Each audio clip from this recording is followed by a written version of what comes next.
Hello students, आज की हम इस वीडियो में डिस्कस करने जा रहे हैं centripetal force and centrifugal force और उनकी एप्लीकेशन जो है हमारी डेली लाइफ में। अब सबसे पहले सेंट्रीपिटल फोर्स होती क्या है? वो वाली फोर्स जो किसी बॉडी को सर्कुलर पाथ में मूव करने में हेल्प करती है, that force is known as centripetal force. और ये हमेशा कहाँ पे लगती है? Acting along the radius and towards the centre. अगर कोई body, consider a body moving in circular path, ये क्या है? सेंटर। ठीक है, तो ये उसके क्या हो गए, यहाँ से लेके यहाँ तक रेडियस हो गया, इधर से लेके इधर तक रेडियस हो गया। ठीक है, तो जो सेंट्रीपिटल फोर्स है वो किस डायरेक्शन में लगेगी?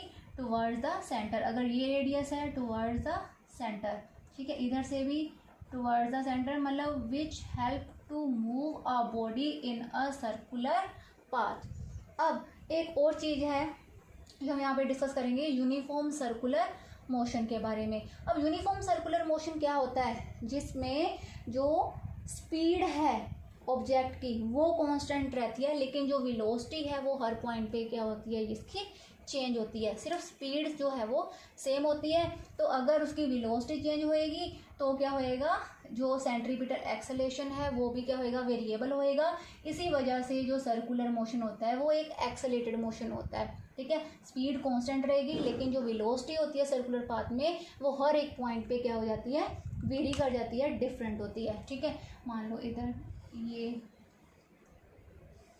This is velocity will act tangentially, this is v। अब क्या करना है, अब हमें डेफिनेशन इसकी पता चल गई क्या है, the force which help the body to move in a circular path and it acts along the radius of the body and towards the center of the circular path। ठीक है, उसके बाद हमने यहाँ पे लिखना है कि अगर हमारे पास कोई बॉडी है उसका मास क्या है, m है, वो मूव कर रही है विद वेलोसिटी v मूव कर रही है, और जो रेडियस है, रेडियस कितना है इसका, r है, तो जो सेंट्रीपिटल फोर्स है दैट इज Fc। अब जो सेंट्रीपिटल एक्सेलेरेशन होता है उसका फॉर्मूला होता है AC is equal to V square upon R. Centripetal v is velocity, r is radius. ठीक है, और हमें पता है कि v जो है r ओमेगा के इक्वल होता है। ठीक है, what is omega? Omega is angular velocity, ये हम अपनी पिछली वीडियोस में पढ़ चुके हैं। v की जगह हमने r ओमेगा पुट कर दिया। AC is equal to r omega, इसका स्क्वायर अपॉन r, हमने इसे सिंप्लीफाई कर लिया, r square omega square upon r, ये कैंसिल होके हमारे पास क्या आ गया, r ओमेगा स्क्वायर।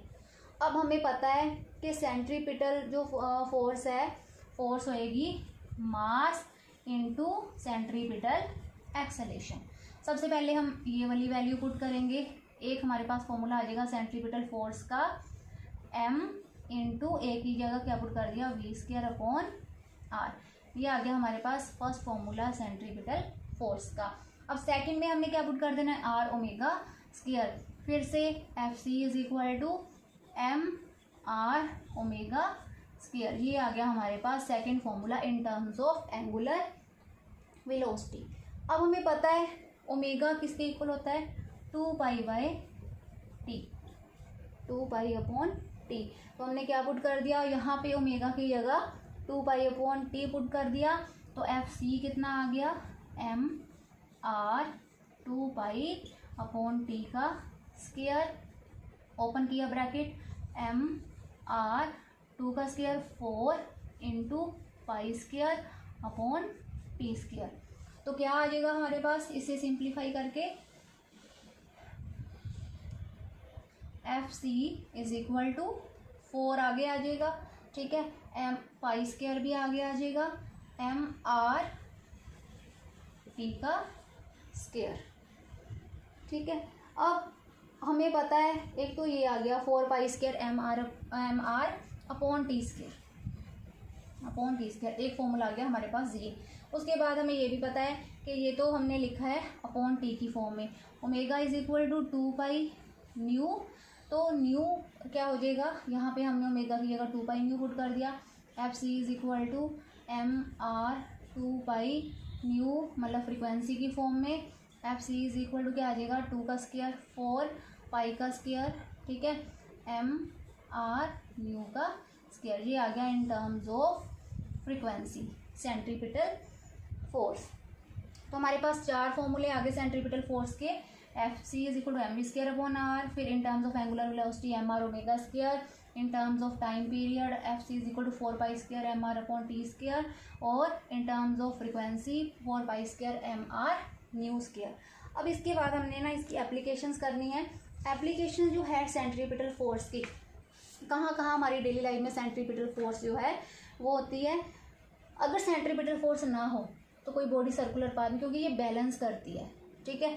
तो अब अगर हम बात करें कि जो सन एंड अर्थ, ये अर्थ है, इट रिवॉल्व्स अराउंड द सन, ये वहाँ पे सेंट्रीपिटल फोर्स जो है वहाँ पे एग्जिस्ट करती है। ग्रेविटेशनल फोर्स भी होती है, ठीक है, और सेंट्रीपिटल फोर्स होती है जो हेल्प करती है to move the earth around the sun. उसके बाद होती है electrostatic force of attraction between nucleus and electrons. Electrons revolve around कर रहे हैं न्यूक्लियस, ठीक है, पहला था सन के अराउंड अर्थ, ठीक है, दूसरा न्यूक्लियस है, ठीक है, उसके अराउंड क्या है, इलेक्ट्रॉन जो है वो रिवॉल्व करते हैं, वो भी क्या हो गया, सेंट्रीपिटल फोर्स होगी वहाँ पे, ठीक है। कोई अगर हम किसी पत्थर को, मतलब when a stone tied with a string, ठीक है, उसे हम सर्कुलर पाथ में मूव करते हैं, तो वहाँ पे कौन सी फोर्स है जो उसे सर्कुलर पाथ में मूव करने में हेल्प कर दिया, दैट इज सेंट्रीपिटल फोर्स। फिर जब अगर हम किसी व्हीकल में हो, कार पे हो, साइकिल पे हो, तो अगर हम टर्न लेते हैं किसी सर्कुलर रोड पे, तो टायर्स और रोड में तो फ्रिक्शनल फोर्स होता है, लेकिन जो सर्कुलर पाथ में हेल्प करती है उसे, वो कौन सी फोर्स होती है, सेंट्रीपिटल फोर्स होती है। अब इसके बाद है सेंट्रीफ्यूगल फोर्स। सेंट्रीफ्यूगल फोर्स कौन सी होती है, अब ये सेंट्रीपिटल फोर्स तो थी टुवर्ड्स द सेंटर, ये क्या होएगी, अवे फ्रॉम द सेंटर, ठीक है। कोई बॉडी अगर सर्कुलर पाथ में है तो अवे फ्रॉम द सेंटर कौन सी फोर्स एग्जिस्ट करती है, सेंट्रीफ्यूगल फोर्स। मतलब when a body is moving actually along a circular path by virtue of the tendency of the body to regain its original straight line path, अपना original straight line path करने, help attain करने के लिए, तो वो act कर रही है आउटवर्ड डायरेक्शन में, ठीक है।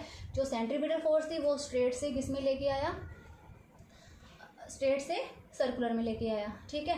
तो ये सर्कुलर पाथ में मूव कर रही है, तो उसको स्ट्रेट पाथ में दोबारा ले जाने के लिए एक्टिंग आउटवर्ड या अवे फ्रॉम द सेंटर, ठीक है, जो फोर्स एग्जिस्ट कर रही है, दैट इज सेंट्रीफ्यूगल फोर्स। अब जो सेंट्रीफ्यूगल फोर्स है उसका फॉर्मूला भी सेम होता है, कौन सा, M V square upon R. ये सेंट्रीफ्यूगल को भी हम एफ सी से रिप्रेजेंट कर रहे हैं, ठीक है, M V square upon are.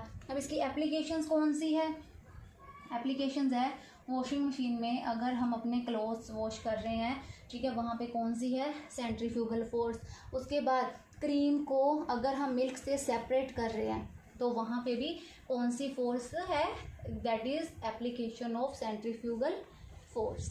तो ये था मतलब सेंट्रीफ्यूगल फोर्स। अगर हम अब डिफरेंस की बात करें सेंट्रीपिटल और सेंट्रीफ्यूगल फोर्स की, पहला डिफरेंस कि ये एक्ट कर रही है टुवर्ड्स द सेंटर, ठीक है, और ये एक्ट कर रही है अवे फ्रॉम द सेंटर। ये जो फोर्स है ये रियल फोर्स है, लेकिन ये जो फोर्स है ये फिक्टिशियस फोर्स है, सूडो फोर्स है, ठीक। ये फोर्स एक्ट कर रही है when it rotates on circular path, और जो ये वाली जो सेंट्रीफ्यूगल फोर्स है, सेंट्रीफ्यूगल एक्ट कर रही है बॉडी इन रोटेटिंग फ्रेम में है जो, ठीक है। ये इनर्शियल और नॉन इनर्शियल फ्रेम दोनों में होती है, ठीक है, दोनों में रोल प्ले करती है, लेकिन ये सिर्फ किसमें होती है, non inertial frame of reference में होती है। सेंट्रीपिटल फोर्स जो होती है it is needed for circular motion of a body, लेकिन ये वाली फोर्स हमें सर्कुलर मोशन के लिए जरूरी नहीं होती है। तो ये थे 5 difference between centripetal and centrifugal force के बीच।